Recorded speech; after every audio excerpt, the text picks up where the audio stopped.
اپنا مصلی، اپنی عبادات، اپنے وظائف، اللہ اللہ جو آپ نے کسی سے سیکھی ہے اس کو کبھی کمزور نہ ہونے دیں۔ شجرہ شریف جو کسی بزرگ سے آپ لے لیتے ہیں تو کیا رسم ہے کوئی؟ اس پہ کچھ لکھا ہوتا ہے، وہ پڑھنے کے لیے دیا جاتا ہے، اس پہ لکھا ہوتا ہے کہ یہ اللہ اللہ آپ نے کرنی ہے۔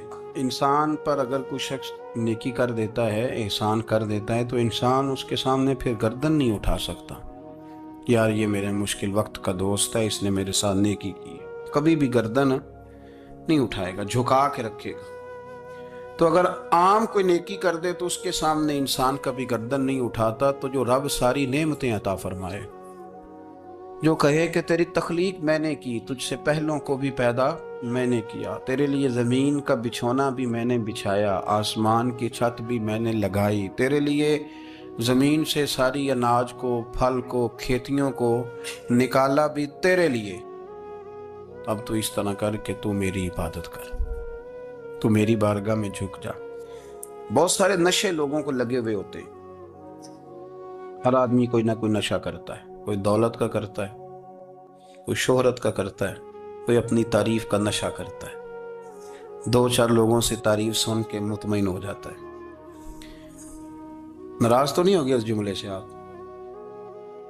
کرتے ہیں لوگ دولت کا نشہ بھی، یہ جب نقصان ہوتا ہے تو بندے بیمار نہیں ہو جاتے؟ پیسے ڈوب جاتے ہیں تو لوگ بیمار نہیں ہو جاتے؟ تو اس کا مطلب یہ ہوتا ہے کہ نشہ ٹوٹ گیا ہے۔ بہک ہوئے ہیں نا تھوڑے سے تو کانپتے ہیں، تڑپتے ہیں، پریشان۔ نشہ ہی اسی طرح ہی کرتا ہے نا، نہیں ملتا تو پریشان ہوتا ہے۔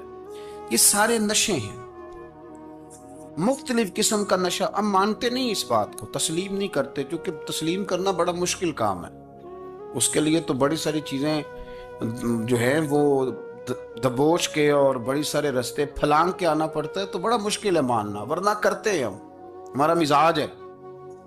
یہ گھومنے پھرنے کا، دنیا دیکھنے کا بھی ایک نشہ ہے، یہ بہت ساری باتیں کرنے کا بھی ایک نشہ ہے، گپ شپ کا بھی ایک نشہ ہے۔ دو چار لوگوں کی جب تک پگڑیاں نہ کھول لیں، بعض لوگوں کو نیند نہیں آتی، یہ غیبت کا، چغلی کا، بددیانتی کا، یہ بھی ایک نشہ ہے۔ اس پر ملا رومی رحمت اللہ نے بڑا کلام لکھا ہے، وہ کہتے ہیں مانگ کے کھانے کا بھی نشہ ہے،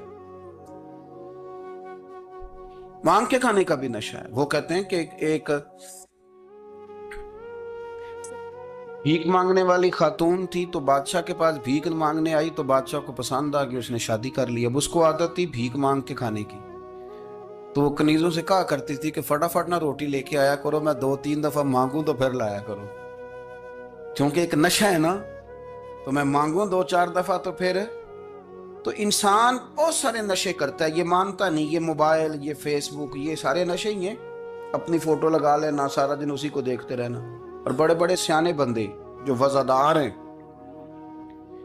بڑے وزادار لوگ ہیں، لیکن وہ بھی سنجیدگی کے قائل نہیں، اس طرح کے نشوں کا شکار ہیں۔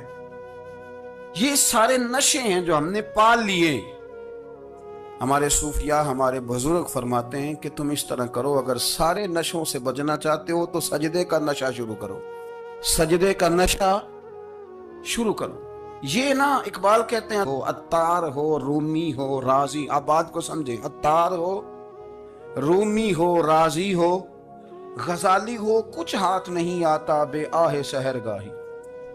کہتے بہت بڑا صوفی ہو جیسے فرید الدین عطار تھے، بہت بڑا تصوف کا امام ہو جیسے امام غزالی تھے، بہت بڑا تفسیر کا استاد ہو جیسے امام رازی ہو، عطار ہو، رومی ہو، رازی ہو، غزالی ہو، پر کچھ ہاتھ نہیں آتا بے آہ سحر گاہی۔ اگر سویرے اٹھ کے روتا نہیں نا اللہ کی بارگاہ، اگر تہجد نہیں نہ پڑھتا، تو کچھ ہاتھ نہیں آتا بے آہ سحر گاہی، پھر اس کو کوئی چیز نصیب۔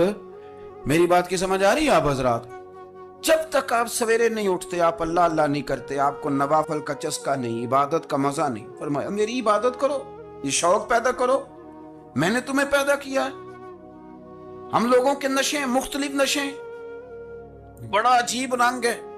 محفل کی صدارت کرنے والے بڑے پیر صاحب، بڑے القابات، بیچ میں سے بندہ تلاش کرنے سے بھی نہیں مل رہا، اتنے بڑے لقب ہیں اس کے، لیکن وہ سج سنور کے 2.5 گھنٹے بیٹھا رہا محفل میں، اور نماز کا وقت آیا تو اس نے مختصر سی پڑھی، وہ نکل گیا، میں ہلکے سے سجدے کیے. او اتنا بڑا عشق رسول نعت کا، او ہو کیا بات ہے. اور عشق رسول کا بہت بڑا پیغام پر، بہت بڑا مبلغ، وہ بیچارہ سمجھ ہی نہیں سکا کہ اللہ کے رسول نے فرمایا تو نماز پڑھ میری آنکھیں ٹھنڈی ہو جائیں گی.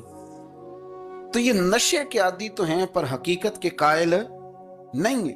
یہ بس ٹھیک ہے خوابوں کی دنیا میں لوگ زندہ ہیں، پر جن کو یہ جو نشہ تھا نا عبادت کا، یہ میرے رسول پاک کی چاہت ہے، یہ میرے نبی کریم علیہ السلام کی. آپ دیکھیں نا حضور مہینوں جا کے غار حرا میں بیٹھتے، کیا وہاں تبلیغ کرتے تھے؟ کوئی کتاب لکھتے تھے؟ رسول کریم علیہ السلام مہینہ رہتے غار حرا میں. کوئی نہ مجھے دیکھے، کوئی نہ مجھے ملے. حضور یہاں کیا ہے؟ فرمایا میں اپنے رب کی عبادت کروں گا. نبی کریم علیہ السلام نے سجدوں کے ساتھ پتھروں اور پہاڑوں کو آباد کر دیا، سجدوں کے ساتھ. آپ کا سجدہ آپ کو بہت ساری چیزوں سے چھڑا لیتا ہے، یہ بہت ساری جگہوں سے جھکنے سے بچا لیتا ہے. صوفیاء اولیاء یہ کیا کرتے تھے؟ یہ سجدے کا ذوق ہی تو پیدا کرتے تھے. سجدے کا ذوق. شاہ عبدالعزیز دباغ رحمت اللہ تعالی علیہ اپنے مریدوں سے فرمایا کرتے تھے کہ اگر تم پکے نمازی بن جاؤ نا، تہجد گزار ہو جاؤ، تو میرے پاس آنا جانا چھوڑ دینا. عرض کی حضور کیوں؟ فرمایا میں تمہارے اور رب رسول کے رستے میں رکاوٹ نہیں بننا چاہتا، اور میرا مقصود ہے تمہیں وہاں تک پہنچانا. جب پہنچ گئے تو پھر میری ضرورت ختم ہو گئی. ہاں کبھی وسوس آئے، شک پیدا ہو، تکلیف ہو تو آنا. بیت المقدس پر قبضہ تھا عیسائیوں کا، تو صلاح الدین بڑے پریشان تھے. بابا جی کہنے لگے پتر کیا ہوا؟ کہنے لگے حضور پتہ چلا ہے دشمن کے 2 بحری بیڑے اسلحہ لے کے آ رہے ہیں. مسلمان پہلے ہی کمزور ہیں، اور اب اگر 2 بحری بیڑے اور آ گئے تو حضور مسئلہ بن جائے گا. تو میں پریشان ہوں کہ کس طرح یہ کم مسئلے والی ہماری فوج ہے کیسے مقابلہ کرے گی. تو بابا جی کہنے لگے پتر اس طرح کرنا، آج رات تو بھی دعا کرنا اور میں بھی کروں گا. تو بھی دعا کرنا، آپ ناراض نہ ہونا. ہم تو پیروں والے ہیں، ہم تو پیروں کے نوکر غلام ہیں، ہمارا تو گزارا ہی نہیں، ہمیں تو ملتا ہے سارا کچھ وہاں سے. پر میرا سوال یہ ہے کہ تعویذ لینے جاتے ہو نفل کیوں نہیں پڑھتے؟ رات اللہ کیوں نہیں کرتے؟ یہ بھی تو ہمارے بزرگوں کا ہی طریقہ ہے، انہوں نے تو ہمیں سکھایا ہے.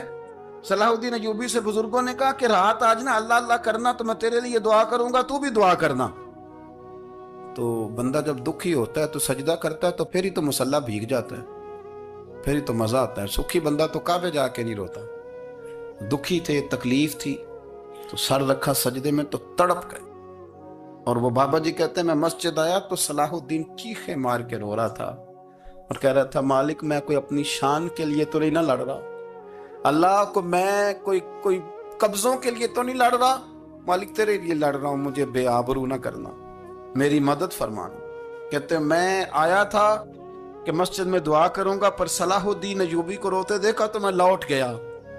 تو سویرے صلاح الدین ملے تو بڑے خوش تھے.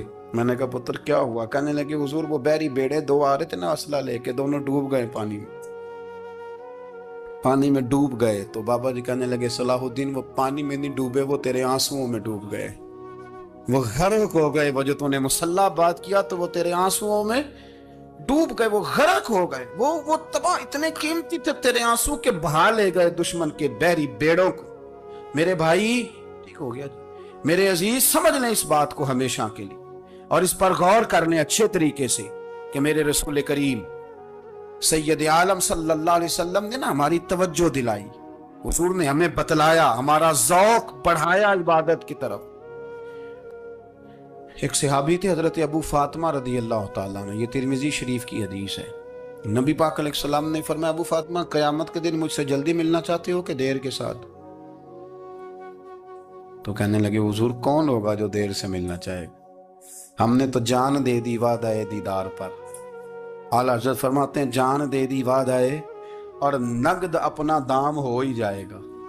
مجھے لگتا ہے کہ یہ سودا نقد و نقد ہو جانا ہے، چونکہ ہم نے جان دے دی وعدہ دیدار پر. آپ نے وعدہ کیا تھا کہ مریں گے تو پھر زیارت ہوگی، تو مر گئے ہم زیارت کی خاطر.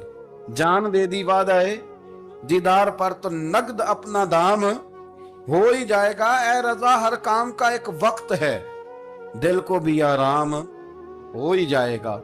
تو حضرت ابو فاطمہ رضی اللہ تعالیٰ عنہ سے نبی پاک صلی اللہ علیہ وسلم نے فرمایا جلدی ملنا چاہتے ہو کہ دیر سے؟ عرض کی حضور فٹافٹ ملنا ہے، میں نے قیامت کے دن آپ سے جلدی ملنا ہے. تو نبی پاک علیہ السلام نے فرمایا پھر اس طرح کرنا، دنیا میں رہ کے سجدے زیادہ کرنا، پھر سجدے زیادہ کرنا، قیامت میں ملاقات جلدی ہو جائے، قرب ملے گا تمہیں. اپنے بچوں کے اندر دیکھیں نا، ہم شوق پیدا کرتے ہیں، ہمیں صحیح لفظ نہیں بولنے آتے پر ہم بچوں میں شوق پیدا کرتے ہیں کہ پتر ڈاکٹر بن جائے گا تو بڑا نفع کرے گا، تو لوگوں کی خدمت کرے گا، ملک و ملت کی خدمت کرے گا، تیرے ابا کا نام روشن ہوگا، تیرے دادا کی تعریفیں ہوں گی. ہم یہ ذوق پیدا کرتے ہیں. ہم اپنے نوجوانوں کے اندر یہ فکر پیدا کرتے ہیں، انہیں ہم سمجھاتے ہیں کہ میاں جب تم پڑھو گے، محنت کرو گے تو فلاں آدمی کی طرح تمہارا نام ہوگا.